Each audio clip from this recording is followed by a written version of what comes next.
இப்போ இந்த செடி முழுக்க 50 மொட்டுகள் இருக்குங்க. இந்த மாதிரி பூச்சிகள் இந்த செடி முழுக்க இருக்குங்க. 2 லிட்டர் ஸ்ப்ரே பாட்டில். இது போன வருஷமும் ஒன்று நான் வாங்கினேங்க. கீழே இருக்க கிளைகளை நாம் பூச்சி பிடிச்சது. Hi friends, welcome back to my channel Raji Gauthaman. 2 மந்த்ஸ்க்கு முன்னாடி ஒரு செம்பருத்தி செடிங்க, சிகப்பு கலர் ஒத்தை செம்பருத்தி, அதை எப்படி பராமரிக்கலாம் அப்படின்னு ஒரு வீடியோ நான் பதிவிட்டிருந்தேன். என் ஸ்க்ரீனில் கொடுக்குறேன், அவசியம் செக் பண்ணி பாருங்கள். மாடி தோட்டத்தில் செம்பருத்தி செடி வச்சுருக்கவங்களுக்கு ரொம்பவே அது யூஸ்ஃபுல்லாக இருக்குங்க. இப்போ 2 மாதம் ஆயிடுச்சு. அதே செம்பருத்தி செடியில் ஒரு விதமான மாவு பூச்சிகள் என் தோட்டத்தில் வந்திருக்குங்க. அதை நான் எப்படி டீல் பண்ணுறேன் அப்படிங்கிறது தான் இந்த பதிவில் நீங்கள் பார்க்க போகிறீங்க. எப்போதுமே கலர்ஃபுல்லாக பூவை பறித்து காட்டுறதும் என் சேனலில் நான் நிறையா வீடியோஸ் போடுவேன். இருந்தாலும் இந்த பூச்சி பிரச்சனைகள்ங்கிறது நிறைய பேர் நாம் ஃபேஸ் பண்ணுறோம். அப்படி இருக்கும்போது அதை எப்படிலாம் ஒவ்வொரு பூச்சிகளை நம்ம டேக்கிள் பண்ணலாம் அப்படிங்கிறத மட்டும் நம்ம இந்த மாதிரி பதிவுகள் மூலியமாக கற்றுக்க முடியும். ஸோ அந்த செம்பருத்தி செடியில் இருக்க பூச்சிகளை போய் பார்த்துட்டு அதை எப்படி நம்ம கையாளுறது அப்படின்னு தான் இந்த வீடியோவில் நீங்கள் பார்க்க போகிறீங்க. இப்போது இந்த கைப்பிடி செவரு இருக்குது பார்த்தீங்களா, அதை ஒட்டி தான் இந்த சிகப்பு கலர் செம்பருத்தியை நான் வச்சுருந்தேங்க. அப்போ நான் அந்த செம்பருத்தியை பராமரிக்கும் போது கொடி காய்கறிகள்லாம் அவ்வளோவா போகலை. இப்போ 2 மாதத்தில் நிறையா பீர்க்கங்காய் செடிகள்லாம் போட்டு இந்த கொடி காய்கறிகள்லாம் அதிகமாகிடுச்சு. ஸோ இந்த கொடி காய்கறிகளுக்கு பின்னாடி இந்த செம்பருத்தி செடி இருக்கிறதுனால இதை நாம் ஒரு மாதிரி பராமரிக்க முடியாமல் இது போகுதுங்க. இது அடையுது நம்ம. அதனால் எப்போதுமே ஒரு செடியை பூச்சி தாக்குதலுக்கு ஆளாகுது அப்படின்னா அதை நாம் சுற்றி 4 பக்கமும் அது கூட கையாளுற மாதிரி தான் அந்த செடியை வைக்கணும். அதனால் இதை இங்கேருந்து ஒரு காற்று போகிற மாதிரி ஒரு இடத்துக்கு ஒரு ஸ்டாண்டில் கொண்டு போய் ஷெட்டுக்கு கீழே நான் வைக்க போகிறேங்க. இப்போ இதை அங்கே கொண்டு போய்க்கலாம்.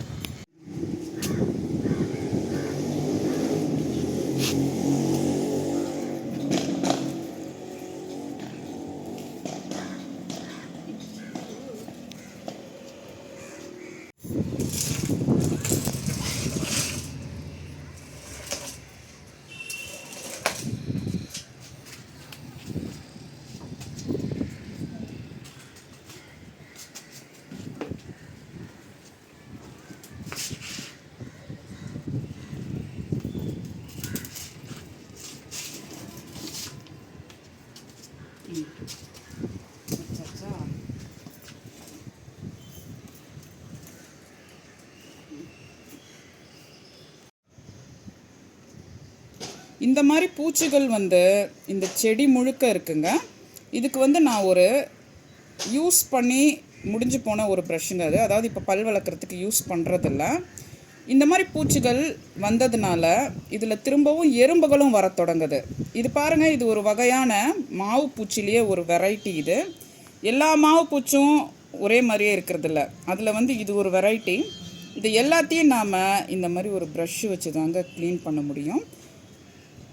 இந்த கிளையிலையும் எப்படி அடர்த்தியாக இருக்குது பாருங்கள். எவ்வளோ பராமரிப்பு செஞ்சாலும் திரும்ப திரும்ப இந்த பூச்சிகள் தொல்லை பண்ணுது அப்படிங்கிறத தான் நான் காமிக்க விரும்புகிறேன். இது பாருங்கள், அதாவது நார்மலாக இந்த வெண்டைக்காய் செடியிலலாம் ஒரு பூச்சிகள் இருக்கும், மாவு பூச்சி. அதை மாதிரி இல்லாமல் இந்த கத்திரிக்காய் செடியிலையும் இதே மாதிரி வருங்க. இந்த கத்திரிக்காய் செடியில் வந்தால் கூட நான் இப்போ செய்ய போகிறது மாதிரி நீங்கள் செஞ்சிங்கன்னா இது திரும்பவும் வரவே வராது. இதில் ஒரு திரவம் வரும், அது கொஞ்சம் இனிப்பாக இருக்கும்.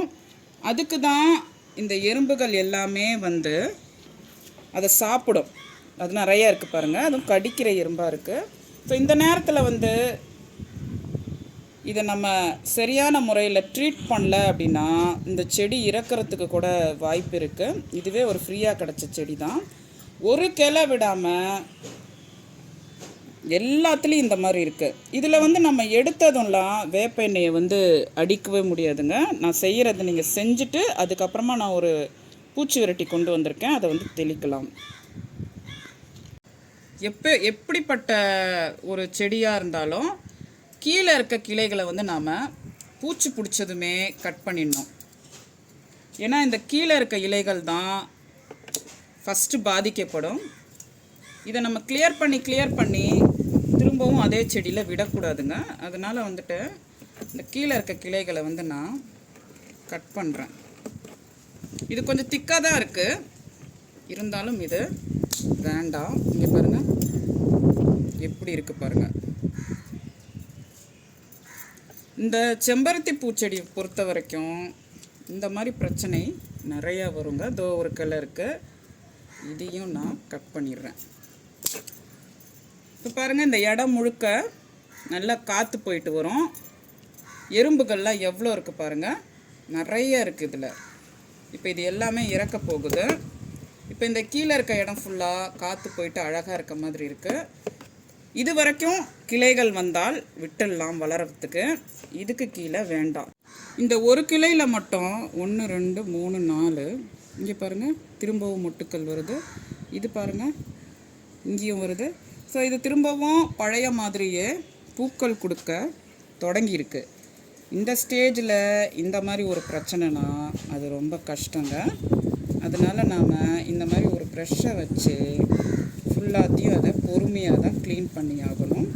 இப்படி க்ளீன் பண்ணும்போது இப்படி ஒரு கிளை வரும், இப்படி ஒரு இது இருக்குன்னு வச்சுக்கோங்களேன், அது உடஞ்சிட்டா பரவாயில்ல, திரும்பவும் புதிய கிளைகள் வந்து வரும், புதிய கிளைகளும் வரும், இலைகளும் வரும்.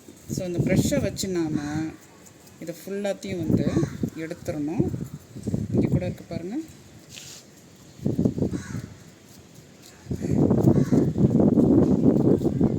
இந்த மாதிரி அதிகமாக மாவு பூச்சிகள் செம்பருத்தி செடியில் வந்துச்சுன்னு வச்சுக்கோங்களேன், நிலத்தில் இருந்தால் என்ன பண்ணுவாங்க, கட் பண்ணி விட்டுருவாங்க.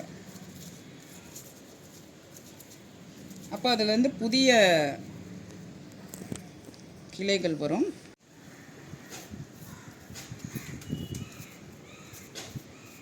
பொறுமையாக இந்த மாதிரி ஒரு டூத் ப்ரஷ்ஷை வச்சு நம்ம எடுத்துடலாம். என் செடியை பொறுத்த வரைக்கும் நிறையா வந்திருக்குங்க, நீங்கள் உங்களால் பார்க்க முடியுது. கொஞ்சமாக இருக்கும்போதே எடுத்து விட்டுட்டோம்னா இந்த பிரச்சனை வந்து வராது. அதனால தான் நான் ஷேர் பண்ணுறேன். இங்கே பாருங்கள், கொஞ்சமாக இருக்கும்போதே நீங்கள் எடுத்துருங்க, அப்படி இல்லைன்னா ரொம்ப கஷ்டம். ஏதோ பிசினி மாதிரி இது வருது. இது எல்லாமே இறந்துட்டுருக்கு. ஆனால் இப்போது இந்த மாதிரி செய்கிறதுனால இது எல்லாமே இறந்துட்டுருக்கு.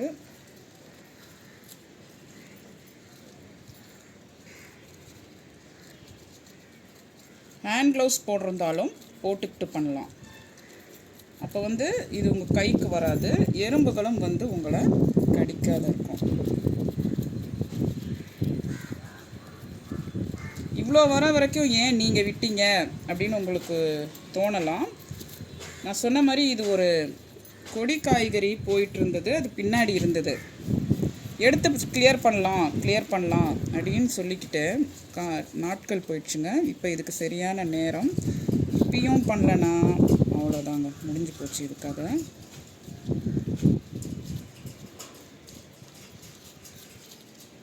இந்த மாதிரி நம்ம ஒரு கிளை விடாமல்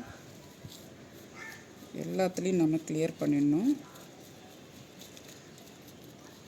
சப்ஸ்கிரைபர் ஒருத்தவங்க சொல்லுவாங்க, நீங்கள் நல்லா தோட்டம் பராமரிக்கிறீங்க, ஆனால் உங்களுக்கு ஏன் இவ்வளோ பூச்சிகள் வருதுன்னு.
ரெண்டு மாதம் இருக்கும்னு முதல்ல சொல்லிட்டாங்கன்னா இந்த 2 மாதத்துக்கு நல்ல பூக்கள் நிறையாவே அறுவடை கொடுத்தது. ஒரு நாளைக்கு 5 4 அந்த மாதிரி தான். ஆனால் நான் 50 பூக்கள்லாம் ஒரே நாளில் எடுத்திருக்கேங்க அந்த செடியிலேருந்து.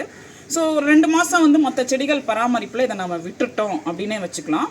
இப்போ இந்த 2 மாதம் வரைக்கும் எந்த பிரச்சனையும் இல்லை. ஸோ இந்த மாதிரி ஒரு சிம்பிளான பராமரிப்பை நம்ம பண்ணும்போது இந்த செம்பருத்தி செடிகள்லாம் வந்து நல்லா நம்மளுக்கு பூக்கள் அள்ளி அள்ளி கொடுக்குங்க. இப்போ வந்து நாம் அதை ப்ரஷ்ஷை வச்சு கிளியர் பண்ணிட்டோம். சுமாராக ஒரு 10லேருந்து 15 நிமிஷம் தாங்க ஆச்சு. 15 நிமிஷம் தான் இருக்கும். ஸோ அதுலேயே வந்து நம்ம அந்த ப்ரஷ்ஷை வச்சு அப்படியே க்ளீன் பண்ணிட்டோம். அது கிளியர் ஆகிடுச்சு. இப்போ உங்களுக்கு ஈவினிங் முடியல அப்படின்னா சில பேர் காலையில் எழுந்திருப்பீங்க. காலையில் எழுந்திரிச்சு மாடியில் வாக்கிங் போகிறவங்க இருக்கலாம், எப்படி வேணாலும் இருக்கலாங்க.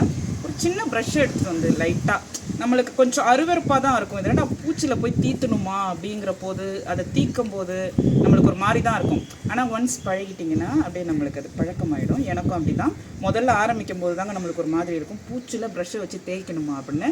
ஆனால் ஒன்ஸ் நீங்கள் அதை பண்ணிட்டீங்கன்னா அதை தேய்க்கும் போது அதுலேருந்து ஒரு மாதிரி பழம் ஸ்மெல் வரும். அது ஒன்றுமே இல்லைங்க, அது அப்படியே போயிடும். 24 மணி நேரம் 1 டீஸ்பூன் இஞ்சி பூண்டு பேஸ்ட்டு ஃப்ரிட்ஜில் அரைச்சி வச்சுருப்போம் பார்த்தீங்களா, அது. அப்புறமா 1 டீஸ்பூன் சில்லி தூள், அதாவது மிளகாய் தூள் அது. அப்புறமா 1 டீஸ்பூன் மஞ்சத்தூள். இதை வந்து நான் ஒரு கர்ச்சிஃபில் போட்டு ரப்பர் பேண்ட் போட்டு கட்டி வச்சுருக்கேங்க. ஒரு நாள் முழுக்க இது ஊறிச்சு. இப்போ இதை நல்லா நாம் பிழிஞ்சிக்கிட்டு இது ஒரு 3/4 லிட்டர் இருக்கும். 1 லிட்டர் தண்ணி ஆட் பண்ணி அந்த செடிகள் மேலே ஸ்ப்ரே பண்ணுவோங்க. இப்போ பாருங்கள், இது ஒரு 2 லிட்டர் ஸ்ப்ரே பாட்டில். இது போன வருஷமும் ஒன்று நான் வாங்கினேங்க, ஆனால் பாசி பிடிச்சி வீணாக போயிடுச்சு. ஆனால் இந்த மாதிரி ஒரு ஸ்ப்ரே பாட்டில் நம்மளுக்கு மாடி தோட்டத்துக்கு ரொம்ப ரொம்ப முக்கியம். இது பல்லாவரம் சந்தையில் கிடைக்கிது, ஆன்லைன்லேயும் இது கிடைக்கிது. ஆனால் இதை வந்து நாம் இப்போது ஆன்லைனில் வாங்கினா சிலது வந்து ஒர்க் ஆகாமல் போயிடும். அதனால் நேர்லேயும் நீங்கள் டெஸ்ட் பண்ணி வாங்குங்க. ஊற்றிட்டேன். இப்போ இது முழுக்க நாம் தண்ணி பிடிச்சிக்கலாம்.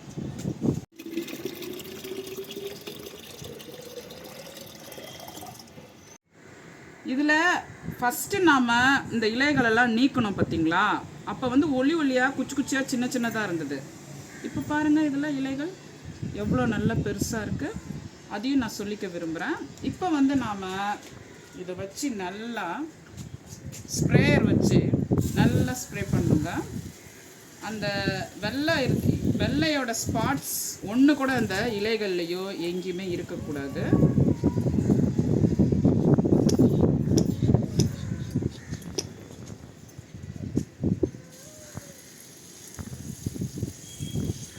பாருங்க, இதை ஒரு கிளையை கிளியர் பண்ணியிருக்கிறது உங்களுக்கு நல்லா தெரியுது.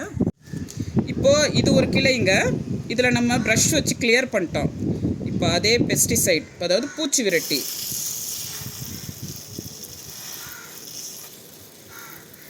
சூப்பராக போயிடுச்சு பாருங்கள். அவ்வளோதான். இந்த செடியை வந்து நாம் எப்படிலாம் அழகாக காப்பாற்றிருக்கோம் பாருங்கள். ப்ரெஷர் இருந்தால் தான் அந்த பூச்சிகள் வந்து போகும், அது ஒரு உண்மை.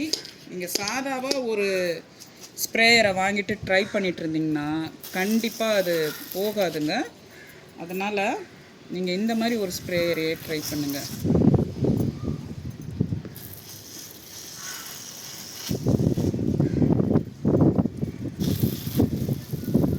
முழுக்க முழுக்க எல்லாத்தையும் கிளியர் பண்ணலாம்.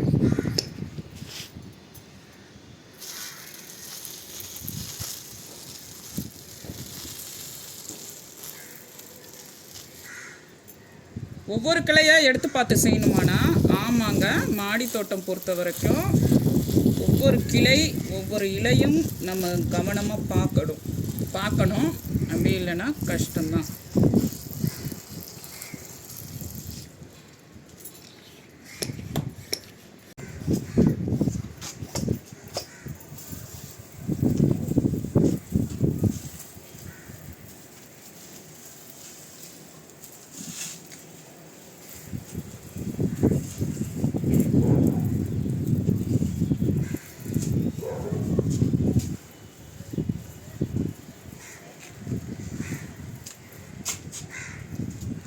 இப்போ இந்த செடி முழுக்க 50 மொட்டுகள் இருக்குங்க.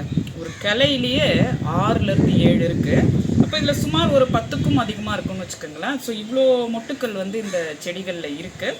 இதை வந்து நாம் இன்றைக்கி காப்பாற்றி பராமரிச்சிருக்கோம் ஒரு பூச்சி விரட்டியை யூஸ் பண்ணி. இந்த மிளகாய்த்தூள், மஞ்சத்தூள், இஞ்சி பூண்டு இது 4மே வந்து கொஞ்சம் காரம் வந்து இருக்குங்க, கொஞ்சம் இல்லை அதிகமாகவே காரம் இருக்கும். ஸோ பூச்சியை விரட்டுறதுக்கு முக்கியமாக அந்த எறும்பு அது திருப்பி வராத இருக்கிறதுக்கு தான் நம்ம இந்த வைத்தியம் இந்த செடிக்கு செஞ்சோம்.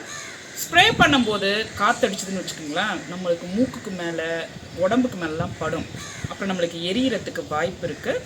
ஸோ காற்று குறைவாக இருக்கிற நேரத்தில் இந்த மாதிரி ஒரு செடியை வந்து நீங்கள் அந்த மாதிரி ஒரு அதை வந்து ஒரு சக்தி வாய்ந்த ஒரு பூச்சி விரட்டின்னு கூட சொல்லலாங்க. ஸோ அதனால் வந்து நம்ம இப்போ எனக்கே லைட்டாக அந்த மூக்குக்கு கீழேயும் உதட்டுக்கு மேலேயும் இங்கெல்லாம் எரியுது. ஸோ அதனால் நம்ம பார்த்து தான் அதை செய்யணும். ஆனால் இப்போ நம்ம அதை செஞ்சோம் பார்த்தீங்களா, அது ஒரு பூச்சி விரட்டி, அப்புறமா ஒரு லிக்விட் ஃபெர்டிலைசர்னு கூட வச்சுக்கலாம். இப்போ இந்த செடிக்கு திரும்பவும் வந்து ஒரு 1.5 மாதம் ஆனாலும் சரிங்க, எந்த பிரச்சனையுமே வராது. இது அழகாக வந்து தலைன்னு அப்படியே பூக்க போகுதுங்க. இப்போ இது நம்ம பார்க்கும்போதே உங்களுக்கு தெரியுது எவ்வளோ அழகாக வந்து நம்ம இதை பராமரிச்சிட்டோம். அதில் எறும்புலாம் ஏறிட்டு இருந்தது பார்த்தீங்களா, இப்போ ஒன்று கூட காணும் பாருங்கள். ஸோ இது வந்து நம்ம கண்ணு முன்னாடியே இருக்கும், இந்த பக்கம் போகும்போதும் சரி அந்த பக்கம் வரும்போதும் சரி. இதில் ஏதாவது பிரச்சனை ஏற்பட்டதா அப்படி இப்படி நம்ம அப்பப்போ திருப்பி பார்த்துட்டு சின்ன ப்ரஷ்ஷை வச்சு அப்பப்போ நீக்கி விட்டுட்டு வந்தாலே தொடர்ந்து நிறைய செம்பருத்தி பூக்கள் அறுவடை எடுக்க முடியும். பொதுவாகவே இந்த இஞ்சி பூண்டோட வாசனைகள் வந்து இந்த மாடி தோட்டத்துக்கு வருது பார்த்தீங்களா பூச்சிகள், அதில் வந்து நிறைய பூச்சிகளுக்கு பிடிக்காது அப்படின்னு சொல்லிட்டு கேள்விப்பட்டிருக்கேன். அதனால் வந்து இன்றைக்கி நாம் ஒரு வித்தியாசமான பூச்சி விரட்டியை யூஸ் பண்ணி ஒரு செம்பருத்தி செடியை அழகாக வந்து கொண்டுட்டு வந்துட்டோம். இன்றைக்கான பதிவு உங்களுக்கு